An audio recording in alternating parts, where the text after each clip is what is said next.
things, and so who express those things in different ways. But I want to say when I was 10, I was in Catholic school. And I remember I joked with you on this on Marco Polo, like I loved me some Jesus. Like I really loved Jesus. And and to me, in going to Catholic school, it seemed like the pinnacle, the personification of the kind of job one can have where you're like loving Jesus full time. Because again, I'm 10, I'm not understanding nuance, I have a concrete brain, was being a nun. And there was a nun who was really nice to me. Most of the nuns, they weren't nice, but this one particular one, I have my own theories around like her sexuality, but like whatever. But I was just like, I really like her, and she really loves Jesus, and she's so kind to me. One of the very few white people who were really kind to us, because we were like Black children in Catholic school in Little Haiti. And I was just like, I really love Jesus, and I would love to be a nun. And then I found out we weren't Catholic, and then I was just like, oh, then I can't do that. Like, again, 10-year-old brain. Your family, you just went to a Catholic. I just went to a Catholic school because I was like, for a lot of Haitians, that's very important, like irrespective of even if they're Baptist or Protestant, but they really believed in how Catholics educate young people. And so they sent their kids there. And so I would say that, but really the moment I really realized how books came to being, I've always wanted to be a writer. And so like, so that is the one thing. I'm a Libra, and I've changed my mind a lot about things, but that is the one central thing in my life that has never changed. I've always wanted to be a writer. I think like a writer. I like tell stories in a very specific kind of way, always activating that part of myself. So 10-year-old Lutze, when she wasn't like obsessed with Jesus in a very interesting kind of way, was like, I have ideas. I want to take these ideas out in the world, which in a lot of ways, the writer being wanting to be a nun, and it's kind of like the same thing to me. the writer and maybe as long as you're making the same impact, right? Yeah, right. Essentially. Now I feel like as a social justice doula, I'm like proselytizing the beauty and the power of anti-racism and feminism. Like I'm still preaching a very particular kind of gospel, because I went from nun to kind of wanting to be a pastor, and then we're like, oh, well, actually, I think I'll just be a writer. Yes. And Lucy and I talked about this because not only are we both Libras, but we also both wanted to be nuns when we were little. And I recently learned that like part of that also has something to do with the fact that, at least for me in that moment in time, that is the only, like, I always felt very deeply spiritual, but that was the only context I had for how to be a woman and be spiritual. Exactly. Bingo. Perfect. That was it. Like I didn't have, nobody was an out witch around me. Nobody was like, that was all I knew. And so I was like, oh, this is how you live it.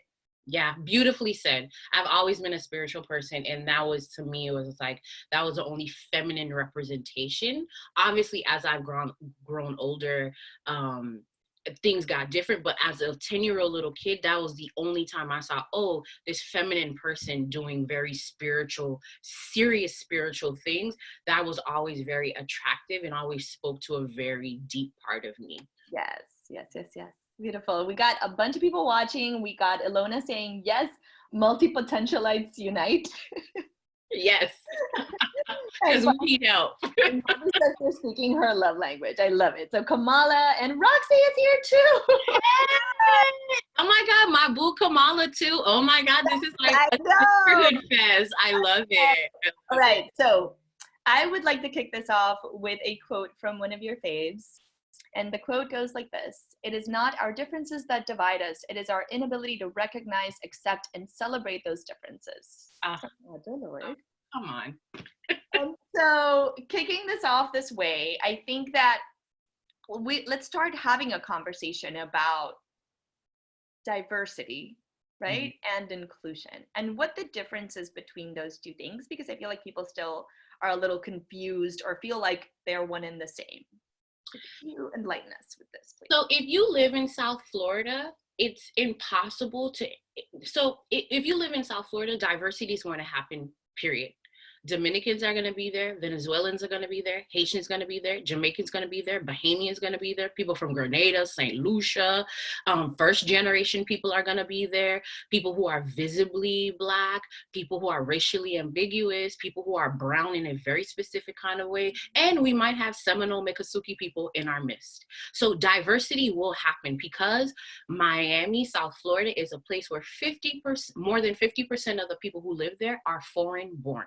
Yeah. Now, inclusion is the matter of, just because there are different people in the room, if those differences are not allowed to be, then essentially you still kind of have a homogenous room, right? So yes, people might ethnically and racially be different, but if they all have the same class conscious, if they all are looking at the world in a very specific kind of way, one may say like, yes, that room visually is different, but socio-politically it might not be. However, what does inclusion look like? Inclusion looks like if there are Indigenous women in the room, if there are Latinx women in the room, if there are Black women in the room, are they allowed to take up space from that difference? Are they allowed to be as Dominican as they want to be? Are they allowed to be as Haitian as they want to be? And are we going to try to temper them? Like, yeah, it's okay for you to be Black. It's okay for you to be from Hispaniola, but can you temper it down a little bit? Because like we're doing a thing here.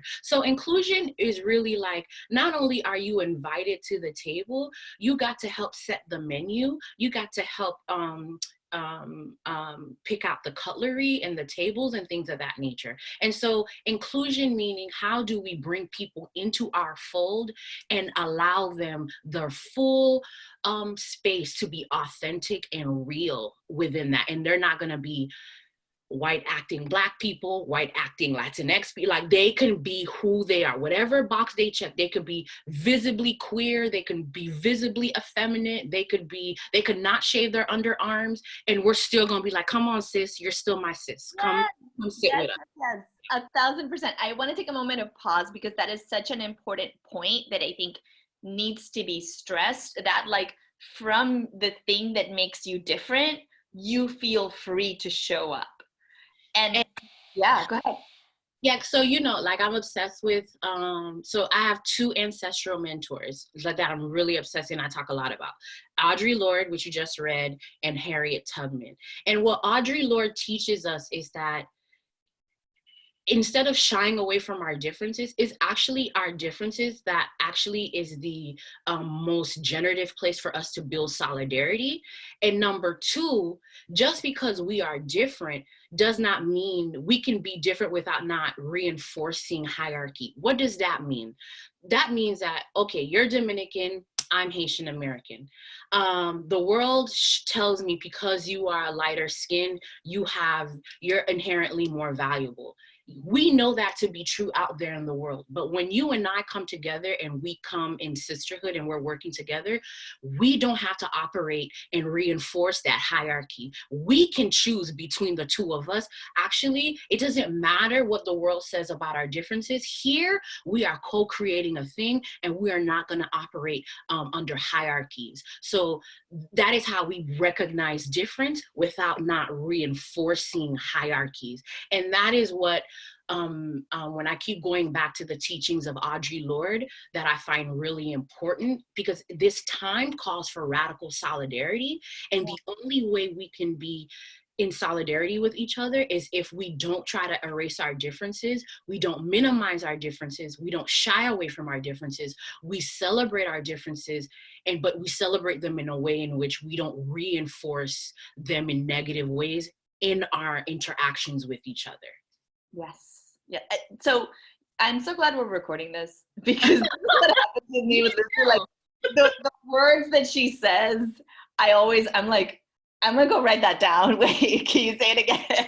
But there is so much truth to that. There's so much truth that I would love to take a moment. Okay, so Jessica, I believe Jessica was an attorney, and she said they try to make me tone down my Italianness at my old firm. So yeah. I would like anybody watching, just say me, if at some point you have been in a space where you have felt like you had to act like the other people in order to fit in. Because belonging, you would be yourself if you felt like you belonged. It's And let's be honest, in name, being other people usually means acting white in a normative kind of a way. Right. And so just being honest. So being less Italian means, can you be more waspy? Can you be more like the very typical suburban kind of white person in a very specific kind of way? If yeah, girl, you can be Black, but can you be the kind of Black person that makes white people feel comfortable? Can you be the kind of brown person? Could you not wear your headscarf? Can you not like talk about Ramadan? Can you not be brown, but don't be brown, those kinds of things. And so we have to name the fact that we know what the standard is, right? To be human is the default human experience is seen to be white and male. Yes. And a lot of us are not white and male. And what does that mean for us? But at the same time, we're normative too. Why does normative have to be this way? And thinking like, this is how we change the margins and make the margins center. Like they think that's a center, but it's just like, actually Las Comadres shows us like, actually that's not the center. The center is actually really brown. It's really Black. It's different. And so changing that and how can that be the universal standpoint? How can that become normative in the way we've made whiteness and maleness and able-bodiedness and heterosexuality the norm? Exactly. And we know that everybody doesn't check those boxes. And I think for a lot of people, the last few years have been an awakening to that fact, if they are in those positions of privilege, because for them, that's just like, quote unquote, the way things are.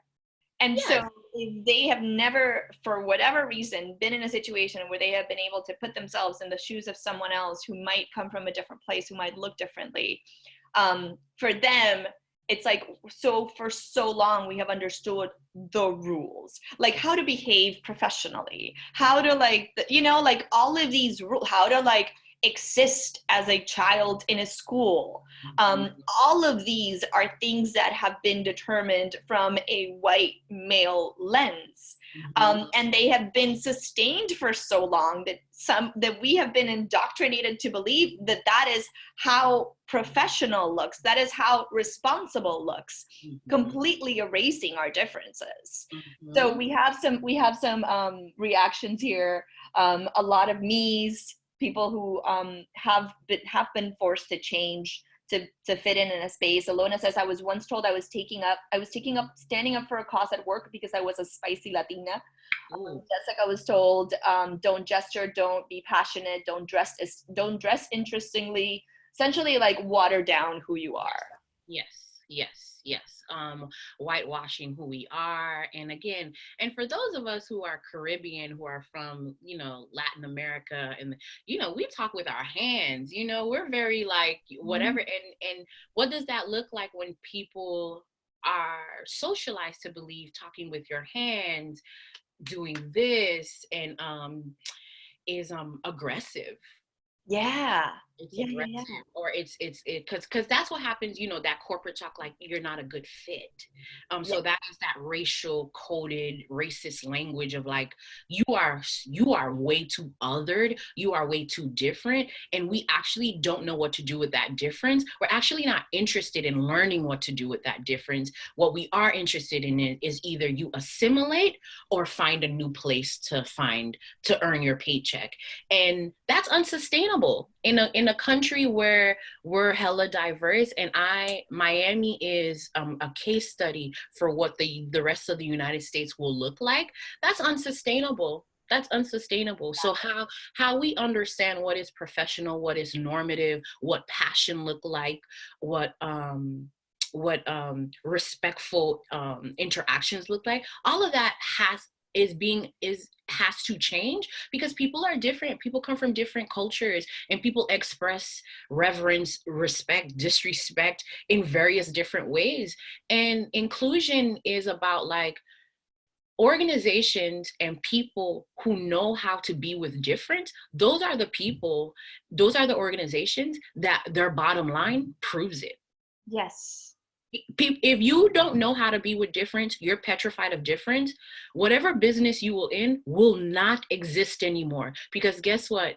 People are not going to go for it. Because now we have consumers and clients who are very savvy, and they want to spend their money with people. They want to be with companies who look like, at least at the very least, are aligned with their values. And so when you come off in a very sexist, racist, xenophobic kind of way, that's not a winning business strategy.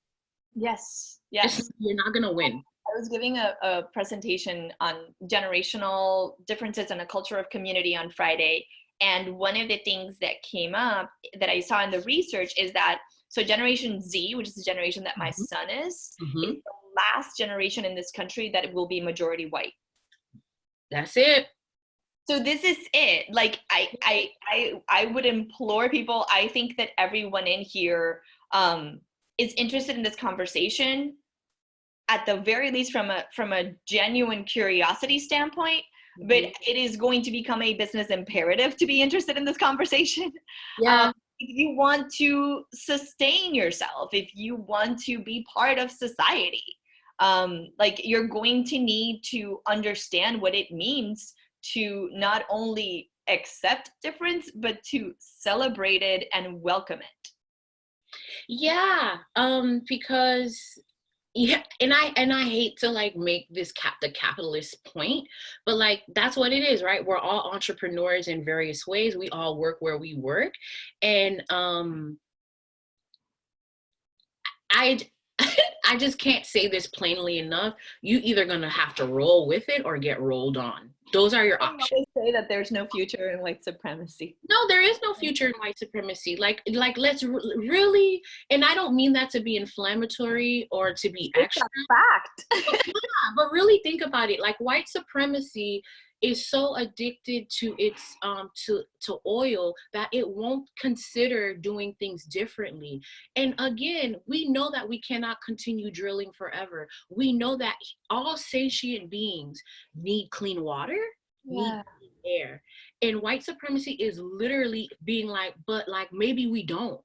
And so when you think about it, like, white supremacy doesn't have a retirement plan. It doesn't have a legacy plan.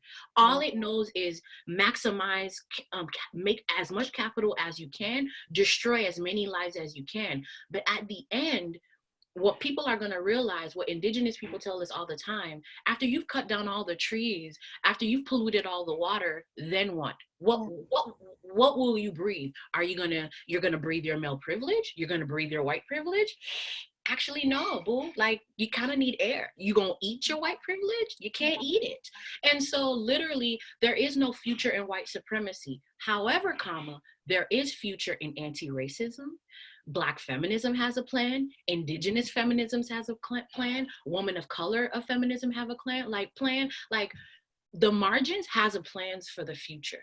We have plans for the future. And so if we want to think about a world where we actually leave Generation Z with a planet that is inhabitable, it is imperative that we all interrogate who we are. It's not enough for us not to be racist. We have to be anti-racist if we want to, because people always want to talk about kids are our future, kids are our future. If kids are truly our future, then right now in this moment, every adult has got to choose, how are you going to live out your anti-racist practices so that Mati can have a planet, my 5 nieces and nephews can have a planet, and that there's a planet where dogs, cats, birds, animals can actually live and inhabit this place, because the earth has a right to have clean air and clean water. Just because, not because Lutze needed, not because Gabby, because the earth and the world deserves that. That's right. Yes. And so and to me, that is an anti-racist way of looking at it. I read a lot from indigenous scholars as thinking about land as pedagogy, land has knowledge, land has rights. Yes. And so to me, this is why, if white supremacy doesn't have a legacy plan, doesn't have retirement, anti-racism does. And for me, that's thinking about the long view of these things that I'm talking about. A lot of things that I imagine, they're not going to happen in my lifetime. And so what? Yeah, we can still work towards them. Yeah, because there are generations of people, there are beings coming behind me that deserve to know that I was a good steward in the here and now. And Yeah. for me, being a good steward is being anti-racist and being a feminist, Yeah. period, full stop. So I want to talk about Black women. Yeah. And I very much believe that until Black women are free, none of us are free.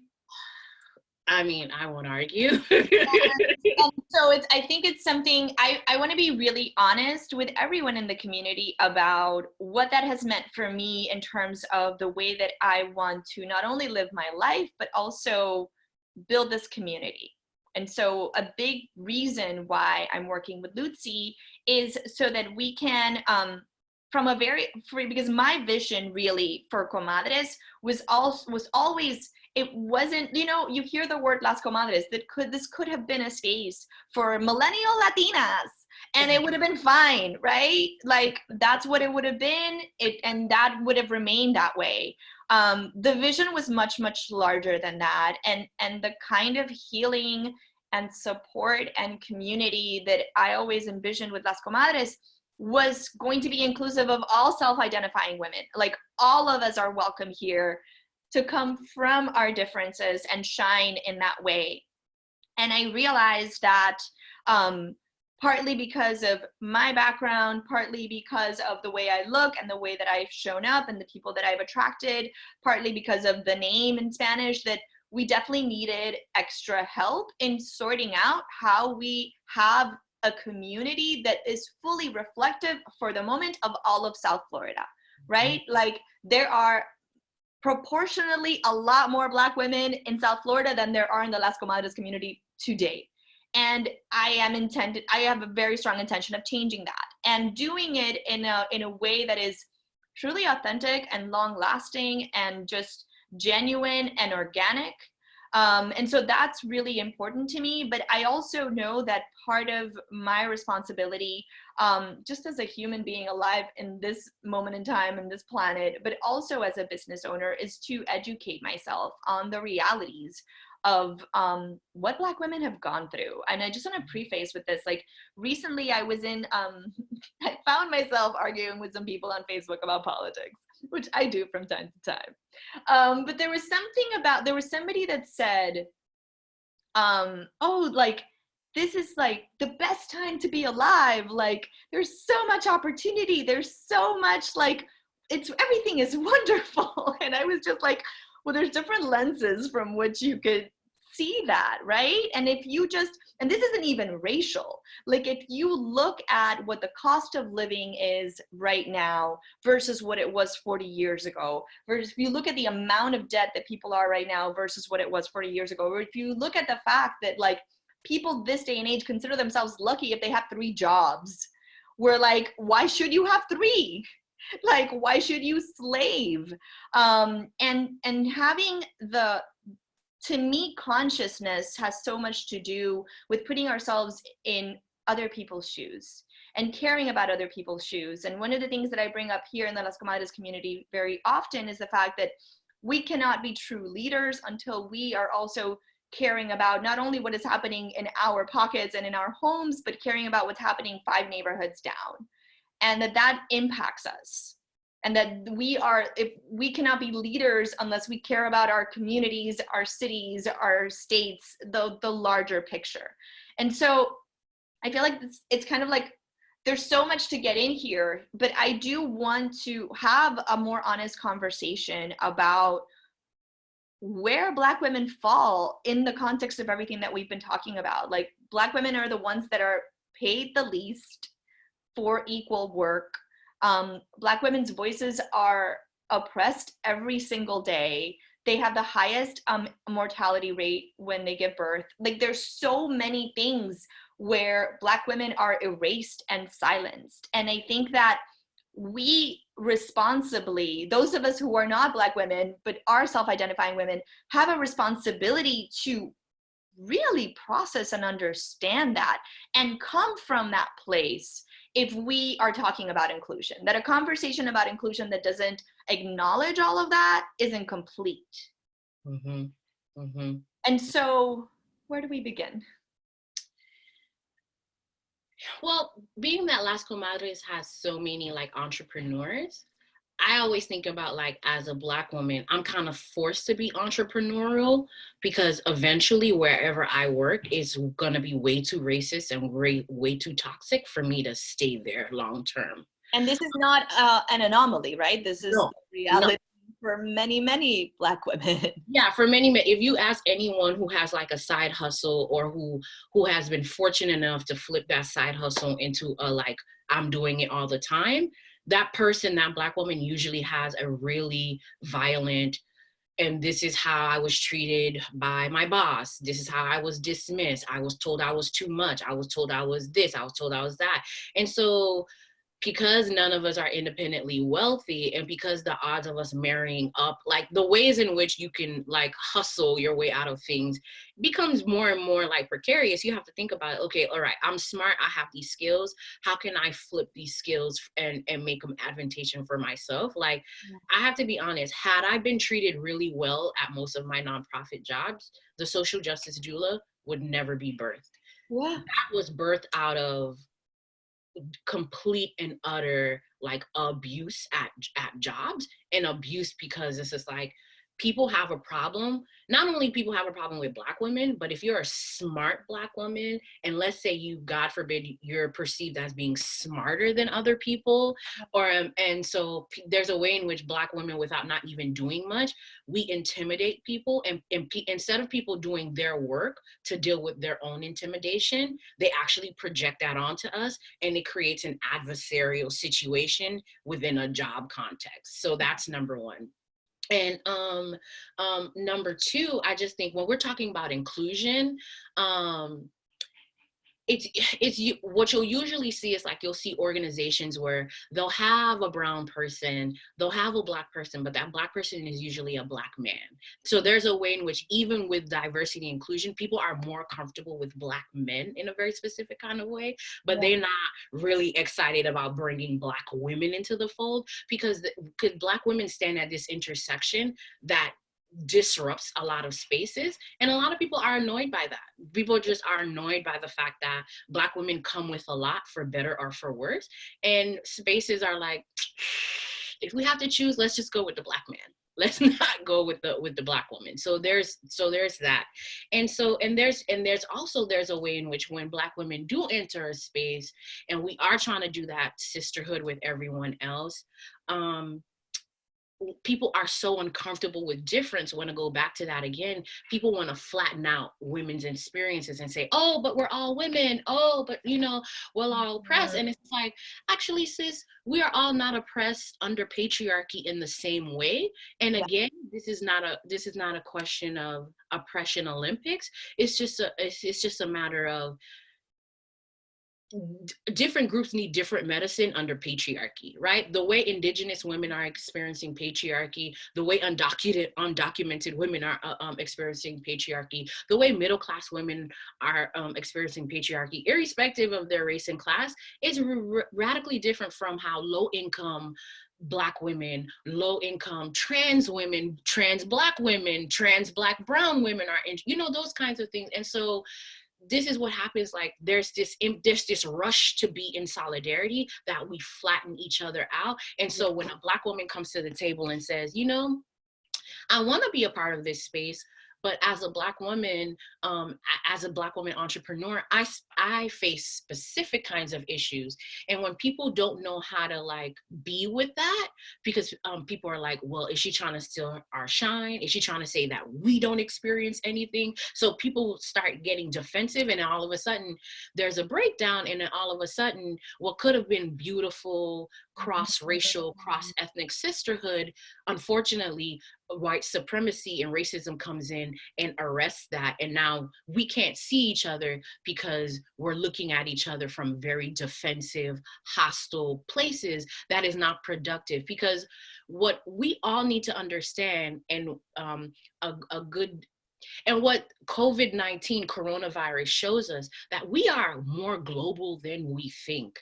So So you see how you just said we need to care about what's happening 5 Yes. neighborhoods down. Guess what? Even if you don't care what's happening 5 neighborhoods down, Come for it's you. going to come to your neighborhood anyways. Mhm. So baby, so you might as well go ahead and act, and you not even act like you care. It's to your benefit to care. It's benefit, because we are inextricably tied. And so what inflicts me as a Black woman is going to inflict me first. It's going to get me first, but eventually when it's done with me, it's coming to your neighborhood, it's coming to your community, it's coming to your synagogue, it's coming to your church, it's coming to your mosque. It's coming. So it actually benefits you to see me as your kin, as your sister, as your co-conspirator, as your co-liberator. Because if I'm not liberated, the thing that's going to get me and make me unfree is also going to get you and make you unfree. Yes. And I think, like, from a very personal standpoint, I will share my experience with all of this. And I think, like, for me, there was a very clear moment, I think, like, after Donald Trump was elected, where there were a lot of Black activists that were their voices were all of a sudden heightened, and we were all paying attention. In a way that I mean, I understood that racism still existed in this country. Clearly, I don't experience it. I experience very little of it, especially since I moved to Miami. And to me, like, the one thing that was, like, key was this idea of, like, oh, I can get uncomfortable now. Actually, uncomfortable is necessary for me to move through this. Oh, I could be wrong about some of the things that I think, and being wrong about those things takes nothing away from my worth as a human being, takes nothing away from me as a person. I could shut the fuck up. I could shut the fuck up and I could listen. I could listen to people and I could believe their experiences. So there was, like, a very, like, it was just like this moment of, like, oh, what do I get to add? Humility, right? And, like, the moment that became clear, like, everything shifted, because my positions or my beliefs about how things are not the thing that I lead with. Especially when I'm in these spaces, I'm like, I'm here to listen. I'm here to learn. I'm here to get checked for my own shit. And I understand that as, like, the path to heal, the path to, like, be an inclusion and community. Yeah. See, to me, anti-racism is a reflexive practice. It's a generative practice. And can you explain the difference between, because I remember, like, the difference, because some people use the word ally, and then I know you use the word anti-racist. Could you explain the difference between those two? So I think it's a little, I think there's to call myself an ally is just like, well, how convenient for me. Of course, I'm going to see myself as an ally, right? Who says? So I really believe that people, it's communities. If I say I want to be an allyship with Indigenous people, it's up to Indigenous people to say if Lutze is an ally, this, that, and the third. And I always say, just because one person in the community sees me as an ally, doesn't mean I'm an ally to everyone, because one person's ally is another person's terrorist, right? Because allyship is not a passport. It's not transferable, right? You just can't, because these Black people mess with me and they think I'm cool, don't mean the people in Miami Gardens are gonna think I'm okay. Don't mean the Latinx people living in or the Afro Latinx people living in Alapata are going to see me as an ally, this, that, and the third. So I like to talk more about being in solidarity and working towards that. And to me, I always say allyship is not an identity, it's a process. So you can talk about, like, I'm trying to ally myself with different groups, but the minute you take on allyship as an identity is the minute, to me, you become dangerous and you become problematic. Because what happens is we're in the age of identity, and if I try to call you in and you see allyship as your identity, all of a sudden, if I try to give you some critical feedback, you're going to take that as a personal attack. Like, I'm an ally. What are you talking about? Right. And then boom, now all of a sudden we're shut down. We not friends. We've unfriended, unfollowed each other, and boom, boom, boom. So to me, I like to talk about let's being in solidarity, practicing solidarity, and being anti-racist, because that means I have to change my behavior. I have to interrogate my thinking, and I have to live differently. If you tell me you're an ally, okay, so what? Lots of people are allies and their teams are not diverse. The kind of entertainment they engage in is not diverse. Where they spend their money is not diverse. But yeah, they're an ally. However, if you are being anti-racist, that means every day, in every moment, you have to think about, in this moment, how can I divest? How can I dismantle white supremacy? How can I make a different choice that is in the service of anti-racism, that is in the service of inclusion? So like, yeah, those are different things. Like, because at the end of the day, if you're living an anti-racist life, your life will show fruits of that.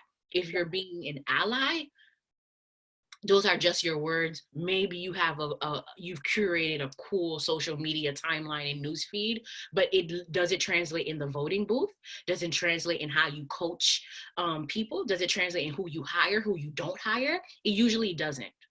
Because that is self-congratulatory. Anti-racism, that's community work. That's thankless work. That's no one's gonna applaud you because no one's here to do that. Because again, we all have to do that. And thinking about like what you were saying around being uncomfortable, I cannot express enough. This is everyone's work. Just because I am Black does not mean I don't have my work to do. I am cisgender, which means I have to constantly think about how do I dismantle the gender binary so that trans people, gender nonconforming people are not oppressed by gender. I was born and raised in the United States. I was raised by immigrants, thinking all the time, like, okay, when I vote, when I do certain things, how do I think about undocumented people? How do I move in such a way that I am not trying to be an imperialist just because I was born and raised in the United States, right? So thinking about those things. So no one gets a get out of free jail card. We all have to undo, because we all were born and raised in a society that told us whiteness is great, to look white is beautiful, to be thin is great.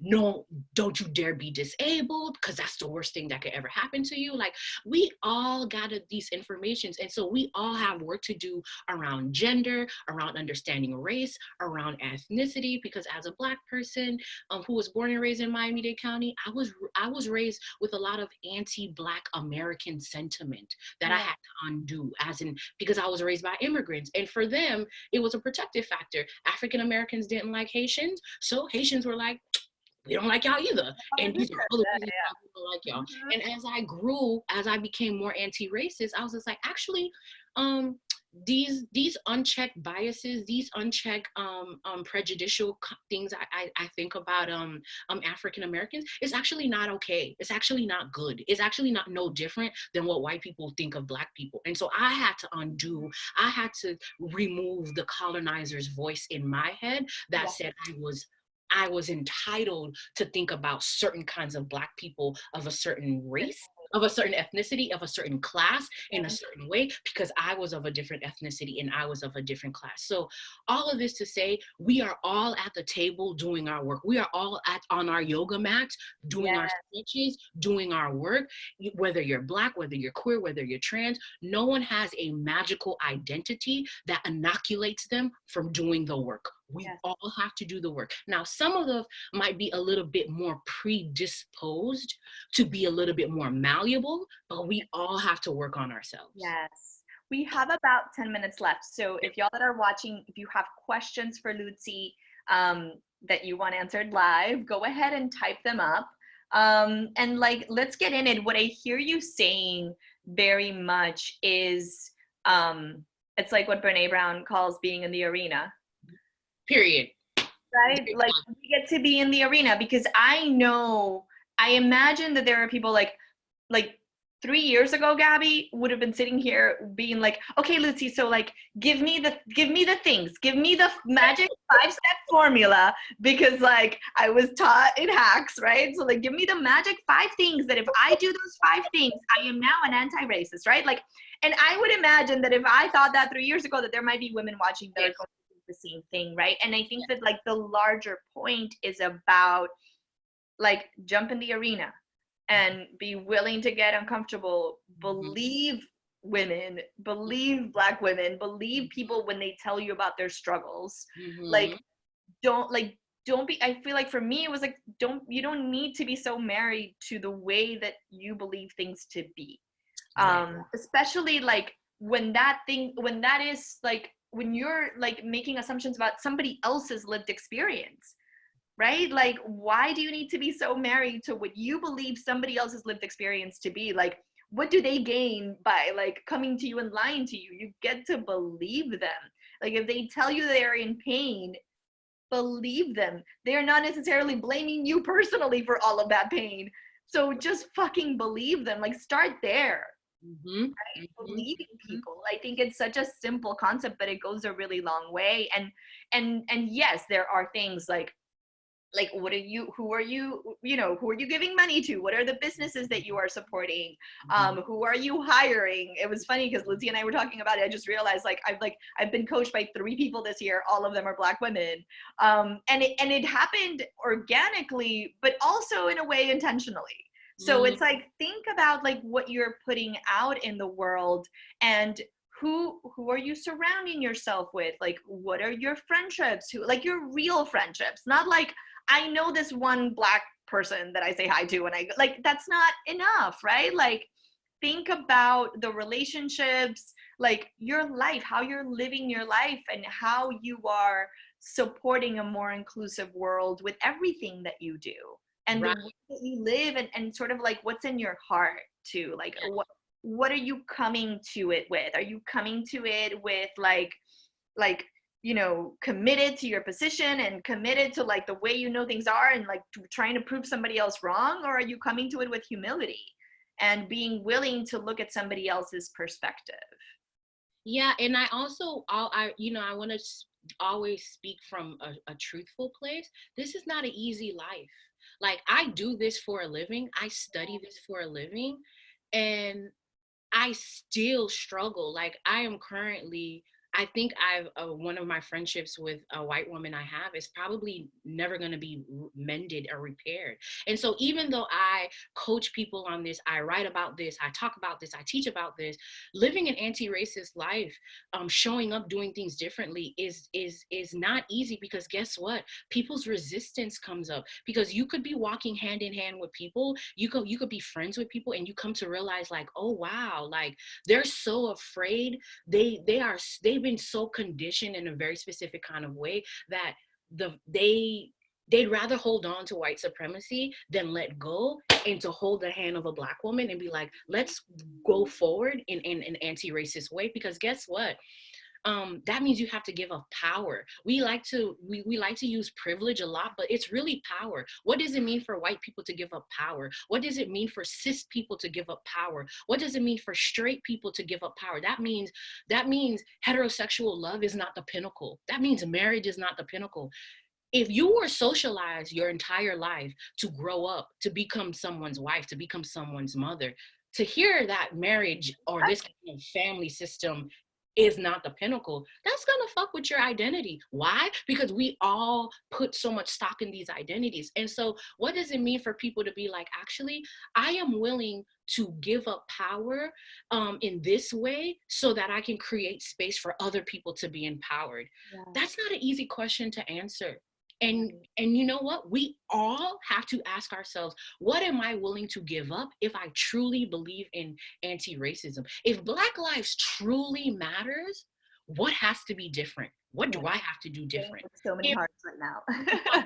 if I want to live in a world where there are no borders, what does that mean? If I believe, if I want Medicare for all, even for the person who picks my tomatoes, who I don't know, for that indigenous person, like what has to be different so that that person can take sick days off when they need it? Like, what does it mean if we want to live in a world where we believe survivors and me too? What has to be different so that we're not constantly creating a society where people, we're almost being assaulted is a rite of passage if you're a femme person? Yes. Lots of things have to be different. Yes. People have to raise their children differently. People have to have different kind of businesses, different kind of institutions. These big changes are not just we're not gonna feel our way through these things, and it's not always gonna feel good. I am in a constant practice of constantly having to have very hard conversations. And I have these hard conversations because I believe they will bring us to a better tomorrow. Yeah. And so I don't want to give anyone the impression that it's going to feel good. No one's going to call you in. No one's going to call you out. You're not going to fumble your way through it. And even with the best of intentions, you can read the books, you still are going to offend someone. But are you going to have the resiliency to be like, okay, I made a mistake. I'm going to apologize. I'm going to atone. And then boom, I'm going to wake up and go back tomorrow. Because usually what happens is like, well, I tried to be this Black woman's friend and she called me out and she was so nasty about it. Well, forget y'all then. I'm leaving you to your own devices. And it's just like, but sis, was it about you or was it about the larger anti-racist project? Because why are you making it about you? So those are the things. But I want to hear the questions so I can answer people's questions. But like, y'all, this is not an easy way of life. Just like if you do yoga, if you meditate, you know that some days you feel like meditating, and some days your brain is like, actually, this is not happening today. But we still show up to the mat. We still show up on our pillow to do the thing that we're supposed to do. And that to me is anti-racism.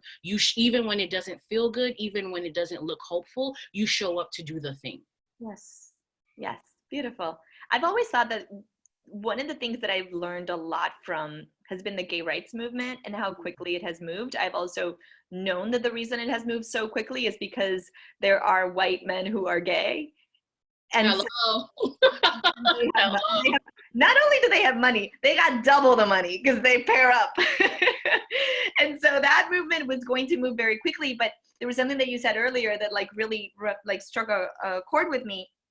And it was about, I remember when people, like, for those of you that are younger and don't really remember, so in 2004, that election essentially was won because of very targeted campaigns and ballot initiatives against gay marriage in key states that got out conservatives. So the fact that like not even 10 years later, the Supreme Court ratified like gay marriage for the country felt like a pipe dream in 2004.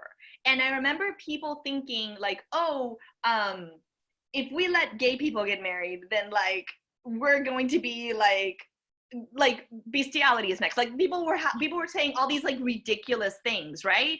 And it was almost like that was a bullshit norm that was dismantled, and here we are, right? Yeah, right. Here we are. And so like just like that bullshit norm was dismantled, and here we are. Like, how many more bullshit norms can we dismantle, right? And like it's an invitation to think about what we're hanging on to so tightly. Like, what is that really? And if you imagined a world where you let go of your hanging on to that you could still make those choices, but other people have the freedom to make their own choices as well and to live freely as well. Yeah, and at the same time, I want to be honest with the fact, if you've never had to think about the world differently, that is a scary proposition. Yes. Right? So the more and more children come out as trans, the more and more people have to think about, oh, what's going on? Like because I was always taught there are two genders, right? And so the more and more people advocate and be their authentic self, it is a little scary for people who've never had to question their norm, who've never had to question their center. They're gonna be like, well, what else is not true? What else is different? What else have I been wrong about? That's scary if you don't have a security blanket. So I want to have radical grace and compassion for those kind of people, even though they don't have radical grace and compassion for me, but that's grace, right? Yeah. We get it for It's part of being in the arena. And one of the conversations that I have often with Lutze is about the role of us who are in the arena working hard to be anti-racist. And that sometimes, like, what I feel like there's a lot of burnout with a lot of Black women that are taking up the mantle and like taking the cause, is that they're taking all of it. And I think that it is up to, like, here's what essentially I'm trying to say. If you watch this right now and it made you uncomfortable and it made you like doubt a few things, but you're not like ready to talk to Lutze, talk to me. You know, like, I think that there are probably, yeah. there are other, like, we all get to be in it together, and we are all in different like moments and phases of it, and we all get to be there for the same vision. And I know where I was 10 years ago. I know where I was 5 years ago. I know where I was 3 years ago. And it has been in like continuing to be part of these conversations, continuing to educate myself, continuing to be open, almost like walking in expecting to feel uncomfortable, like walking in, like be like, okay, bring it on. What else am I wrong about? Like, because guess what? Every time that I have checked myself in one of those things, I've gotten more solidarity, more support, more love. I have been like welcomed by people that I never thought I would be close to, and it has only brought more good into my life. Mm-hmm. And so like understanding that on the other side of this, we all benefit from this kind of life. Esther, I'm loving this conversation so much. Beautiful. So I think we're gonna have to bring you back for a part 2 because not a problem. Not a problem. Not done. But Lutze, are there any kind of closing words that you would like to say? Oh, so there are no questions? Well, there were no questions just Okay. yet. I have a feeling they will come later, but it's already one. So. I guess my closing, what I would like to leave us all with is like how the way we practice being different is by practicing. So you showed up to this call, you've been reading the articles, you've watched TED Talks, you've probably gone to read an anti-racist book or article, but now it's just like you have to practice. And the way we practice is by practicing. So even if right now your friend group is very homogenous, how do you in that homogenous group start to have these conversations, start to be like, well, like, how come we only hang out here? Why is our friend group so white? Why is our friend group so this, that, and a third? And when we live in South Florida, and what does it look like to have those conversations with each other? And I want you to ask yourself, what are your values? If you have never thought about it, you've never written it down, write it down, because if you don't know what your North Star is, you will always be lost. Mm-hmm. You have to know, what are your non-negotiables? What do you actually believe in? And ask yourself, what do I stand to gain if I step into anti-racism? And ask yourself, what am I willing to lose? Because I'm not going to sit here and be like, white people's stock is going to go up by 100% if they become anti-racist. Actually, no, the value of whiteness is going to go down. It is. Like, we have to be the value of straightness is going to go down. The value of hierarchy goes away. Is going to go down. And so what do you feel about that?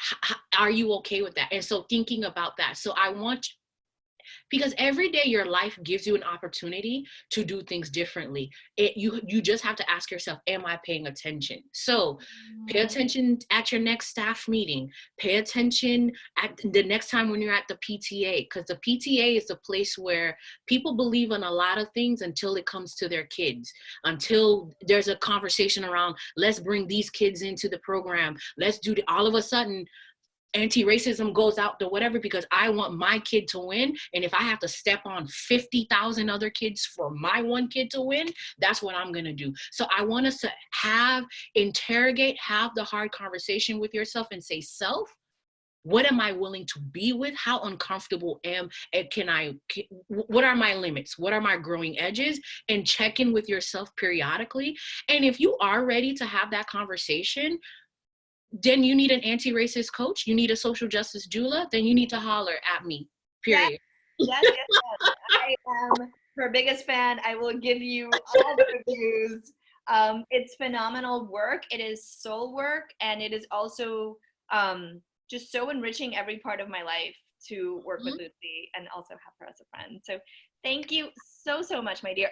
This has been like one of our most popular ones live. Wow. So I'm sure there will be questions that will come, and we'll add you into the group so you can answer them. So Lucy will be around to answer your questions if you watch this a little bit later.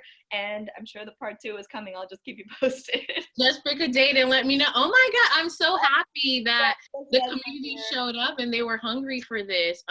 Beautiful. Christine joined a little later and said, she's like, I'm so sad I missed this. I had to work through lunch. I follow Lucy on Instagram and would love to see how to get more involved in some of the work that you do. Well, you'll have a chance to ask her personally, and you can watch it. This is going to be streaming in the group, so you can watch it at any time. Thank you so much, my friend. Thank you, my love. I appreciate you. Love you. Bye, Las Comadres people. See you on the internet.